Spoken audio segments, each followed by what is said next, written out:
Do you ever think that your past defines who you are and who you'll be? Answer that question for me. Take a real second and think about that. Because that used to be me. I used to always have running through my mind, there's so many bad things that you did. There ain't no good that's coming out of your life for you. You did so much wrong to people. You hurt so much people. You even hurt yourself along the way. It got to be too late to change. Nah. Every time people look at me, all they see is an evil, bad child. They always told me there was no good in me. If you ever had any thoughts like that, or actually felt like your past is so bad, there's no way that you could come up from that, let me know. Put that in the comments. Yeah. Like, subscribe. I need a Mecca audio. You already know. Please like, subscribe. Unique Mecca audio. Let's hit this intro and I want to get into this. But I want y'all to really sit there and think. Do you think that your past defines you and who you'll be? Let's go.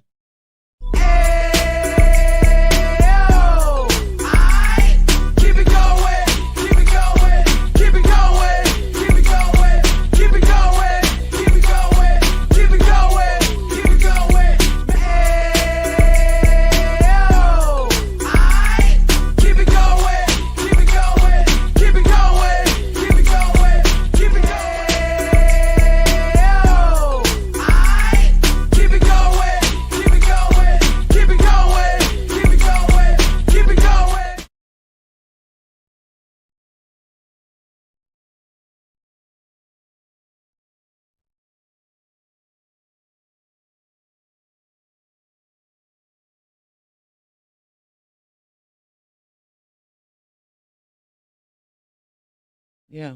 Growing up, I used to always think and believe what people seen and said about me. Oh, she's so bad. It could have been anything that happened. And I would have been the one getting blamed for it.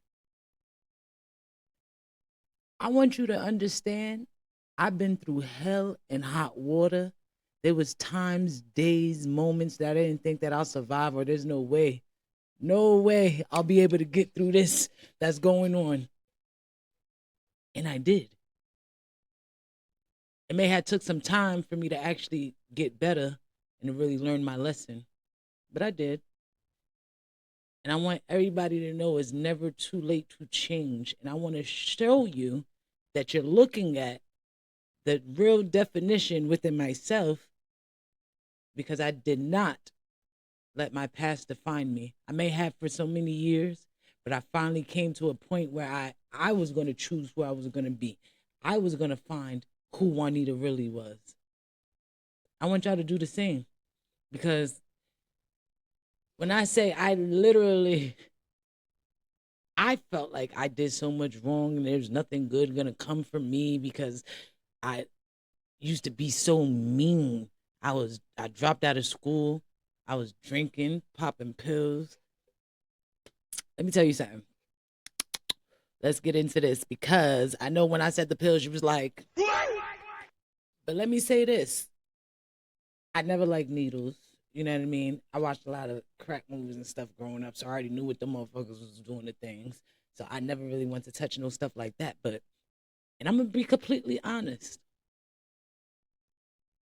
I liked popping pills back in the day. I liked it. Always got me satined. Always had a good time chilling wherever I was at. And I think that was my problem. I enjoyed it too much and I loved having fun because I had no worries and no thoughts about anything else. I didn't care about nobody but me. Technically, you could say I didn't even care about me because I was popping them pills, not even taking care of my body. You know what I mean? Doing so much damage to myself and probably doing things that I probably wouldn't have done if I wasn't on them drugs to people. You know what I mean? I never had an addictive personality, but I guess you could say maybe I did have like an addictive personality, but to like the joy and the ride and the, ooh, this shit dope, like, it's trouble I wanted. Learn from other people's mistakes before you go jump and make your own. But even if you already made that mistake and you can't get back from it, please remember You'll fall, not even fall, you'll slip, but you won't be cast down forever. You're always going to find your way up if you stay up and trust. I ended up getting my GED though. I did do that. But I was nothing of what I should have been in these years, you know? I definitely shouldn't have been drinking early. I was fighting, stealing, robbing. I was 13 years old when my mother first had to pick me up from the police station. And that's because I fought an older woman and she was the one that ended up getting beat up. And because I was a minor, regardless if charges was being pressed or not, I had to wait until my mother came and picked me up. My mother worked 3 jobs back in the day. Could you imagine how long I waited for her to get me? And I know them officers was like, yeah, she gonna sit in here and we gonna have her feeling all types of way because her mama ain't here yet. They definitely was talking that thing to me, talking all this types of shit. But you know, already at that time, I was already a bitch, so none of it was really phasing me. I was stealing cars. I took cars from people that was in a car, knocked them out the car on the highway. I ain't proud of it, but it happened, and it is what it is. I'm not gonna want to take it back because it allowed me to be able to be strong to get to the next points of my life that I needed to be strong for, that I definitely didn't think I'll ever get to. Let me tell you something. When you get incarcerated, because this is what it all led me to, just being incarcerated. I literally, all that bad, all that smacking and all that stuff I was doing, it led me to be right in jail. But let me explain something to you. I took that with stride. I sat there. Oh, I was stressed and I was depressed. Please believe me, I was. But once I served my time, I humbled myself. I used to be a pre-K teacher. I literally, for those 2 years I was fighting my case to be on the street, so I could actually find out what the how much time I was going to get when I actually went to court, because I knew I wasn't going to trial. I knew I wasn't going to do that. But the 2 years I fought my case outside on them streets, I could not be a teacher anymore. I literally just got promoted to be a supervisor in the pre-K class. And I ended up getting fired. Not because I was convicted, but I was already indicted. They seen it in that. Just off my fingerprints. Ain't that something? Please remember, only do what you're ready for the consequences for. So I did my little 2 years on the street. I humbled myself.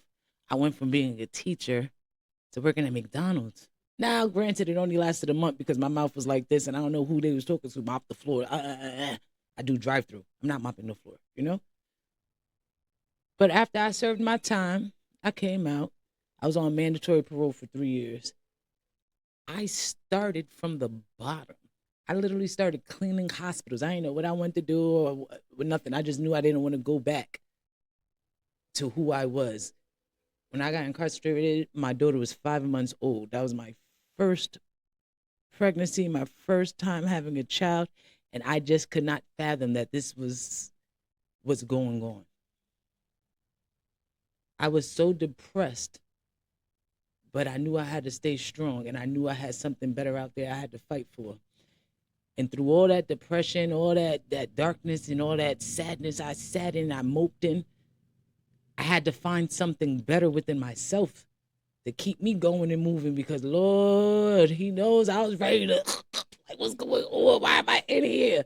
There was no way I could get out of that. My mother couldn't bail me out of this situation. It was a wrap. It was a wrap. I had to do it. And I'm not even mad about it, because all the bad things that I did in the past, this probably makes up for that. And it definitely probably should have been more time, but by the grace of God, that's all I got was a 3 with an 85. I started cleaning hospitals. From cleaning hospitals, I went from being unit clerks in hospitals. From being a unit clerk in hospital, I started working in doctor offices doing scheduling. From working in doctor's office doing scheduling, I started doing pre-authorization for surgeries and things of that nature. After that, I moved on to be a medical biller. All that in the span of 5 years. with a background that's a violent felony, okay? I worked my way up without a degree, and I did better. I did better than I even thought I could do. Don't doubt yourself. Don't let anybody tell you anything about you that you know ain't right. You understand? Like, honestly and truthfully, I let so many years go by with people calling me names, saying I'm this, I'm that, and I ended up just saying, it might be easy to be the bad one. It might be. But I had to have something better to fight for. This was not it. I didn't really know about God. I found God in there. I read the Bible, the whole Bible. I went to lock a few times, so, I had some time on my hands. I'm going to tell you this, though. Prison definitely taught me a lot. And I'm going to have a video about the most important things it taught me, too, and let you know what I did instill within myself still to this day from prison and from me coming home. I went in when my daughter was 5 months old. I came in when she was 3. I humbled myself.